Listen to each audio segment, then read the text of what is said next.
Bismillahirrahmanirrahim. Assalamu alaikum everyone. This is Miss Sara Shah and I am here again to deliver the lecture of exercise 1.1 question number 2. कल हमने example number 7 की थी.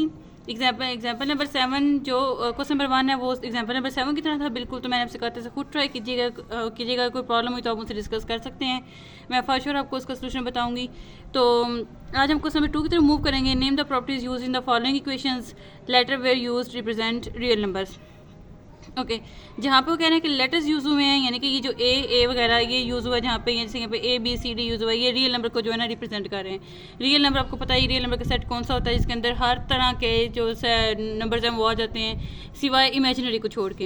यानी कि इसके अंदर rational, irrational, negative, positive, even, odd, composite कोई भी नंबर उसके अंदर आ जाता है. तो उसे हम कहते हैं रियल सेट. तो कह रहे हैं यहाँ पे जो लेटर यूज़ हुए हैं ये रियल नंबर को रिप्रेजेंट कर रहे हैं. इसके अलावा इस स्टेटमेंट की और कोई मतलब नहीं है. हम मूव करते हैं अपने फर्स्ट पार्ट की तरफ. फर्स्ट पार्ट है हमारा 4 + 9 = 9 + 4. हमने इस प्रॉपर्टी का नेम बताना है. जब हमारे पास दो डिफरेंट नंबर जो होते हैं वो दो डिफरेंट नंबर जब हमारे पास ऐड हो रहे होते हैं या वो दो डिफरेंट नंबर अपना सीक्वेंस चेंज करके मल्टीप्लाई हो रहे होते हैं तो हम उस प्रॉपर्टी को कहते हैं कम्यूटेटिव प्रॉपर्टी.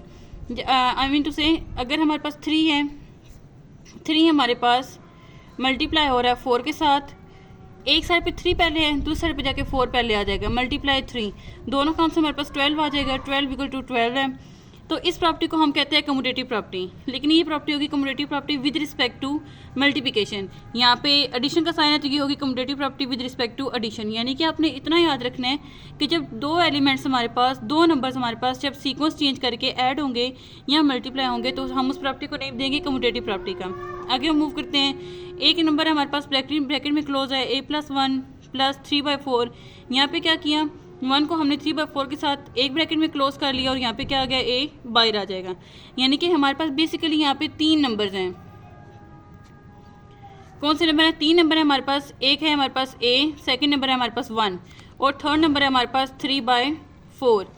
अब जो फर्स्ट साइड है हमारी लेफ्ट हैंड साइड है इसमें इन्होंने जो फर्स्ट दो एलिमेंट है a + 1 इसके ऊपर ब्रैकेट रखी हुई है और जो राइट हैंड साइड है उस साइड पे हमारे पास जो नेक्स्ट लास्ट 2 एलिमेंट है उनके ऊपर ब्रैकेट है.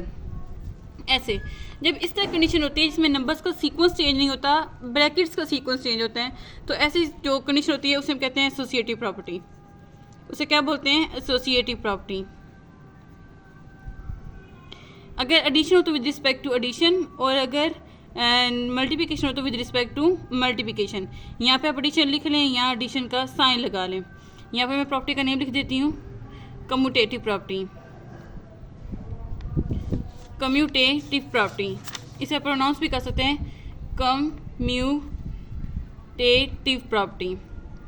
आगे विद रिस्पेक्ट टू एडिशन या मल्टीप्लिकेशन. ये मल्टीप्लिकेशन है तो ये मल्टीप्लिकेशन का साइन आ जाएगा यहाँ पे. नेक्स्ट मूव करते हैं हम लोग इसकी तरफ. देखें यहाँ पे भी 3 नंबर है हमारे पास.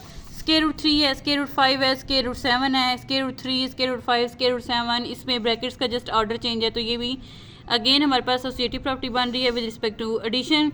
यहाँ पे देखें ये 100 है, 100 में हम 0 ऐड कर रहे हैं तो हमारे पास आंसर वही 100 आ रहा है.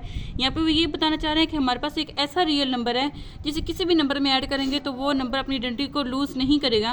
वो नंबर हमारे पास कौन सा है? 0. यानी कि 0 को मैं किसी भी नंबर में ऐड करूँगी तो आंसर वही नंबर आएगा. इसलिए हम 0 को क्या बोलते हैं? Additive identity. यानी कि ये एडिशन के बाद आइडेंटिटी को वेस्ट नहीं करता. 0 हमारे पास क्या बन जाएगा? Additive identity. जहाँ पे भी 0 हमारे पास ऐड हुआ हुआ है वहाँ पे अपनी प्रॉपर्टी क्या लिखनी है? Additive identity.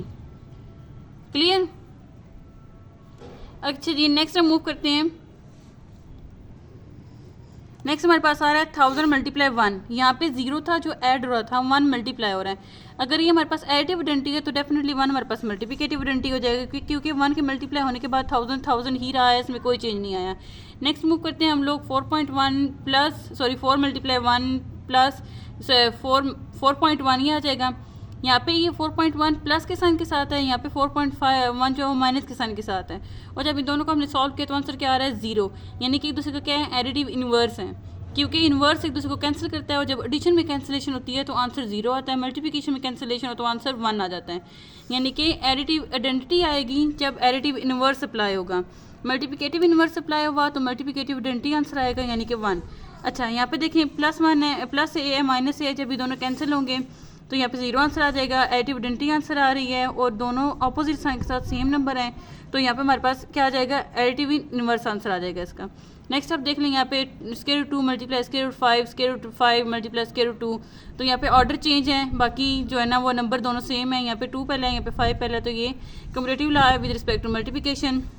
यहाँ पे देख लें, यहाँ पे ये चीज़, ये हमारा लॉ थोड़ा न्यू है, और जो लास्ट लॉ है हमारे पास in short a into b minus c equal, अभी जो a है पहले b से मल्टीप्लाई हो जाएगा यहाँ पे, तो ये a b बन जाएगा, माइनस का साइन आ जाएगा, a c से मल्टीप्लाई होगा तो a c बन जाएगा, और हम इस लॉ को नेम देते हैं डिस्ट्रीब्यूटिव लॉ का।